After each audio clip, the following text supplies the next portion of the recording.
ክሮም ላይ ገብታችሁ የዩቲዩብ ስቱዲዮ የሚለውን አሁን ይሄን ማለት ነው የዩቲዩብ ስቱዲዮ የሚለውን ስትነኩት ወደ ዋይት ስቱዲዮ ወደ አፕሊኬሽኑ የሚወስዳችሁ ወደ ውስጥ የማያስገባችሁ ልጆች መፍትሄው ምን እንደሆነ ልንገራችሁ።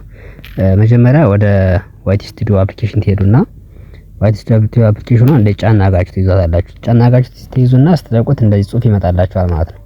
ዜን ያንዳንዳችሁ እንደ ስልካችሁ ሞዴል አፕ ኢንፎ የሚል አለ። አፕ ኢንፎ የሚል ካለ እሱን ንኩት። ለምሳሌ እኔ ሳምሰንግ ነው ከላይ አይ ምልክት ውስጥ አይ ሆና የሆነ የክብ ምልክት ይች ማለት ነው። ያው አፕ ኢንፎ ነው የምትለው።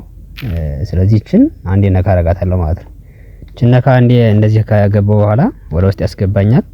ዜን ሴታስ ዲፋልት የሚል አለ። ሴታስ ዲፋልት የሚለውን አንዴ ነካዋለሁ ማለት ነው።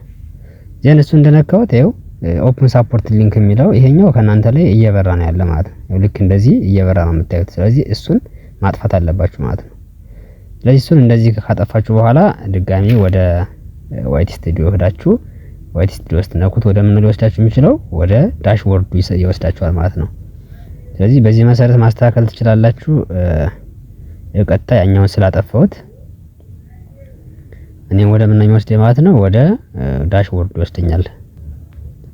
ይሄው እንደምታዩት ወደ ዳሽቦርዱ አስገባኝ ማለት ነው። ወደ ዋይት ስቱዲዮ ነበር የሚወስደኝ ነበር። አሁን ደግሞ ወደ ምን አስገባኝ ወደ ዋናው ወደ ምንፈልገው ወደ ዩቲዩብ ዳሽቦርድ አስገባኝ ማለት ነው። ስለዚህ በዚህ መሰረት አስተካክሉት። ይመቻችሁ።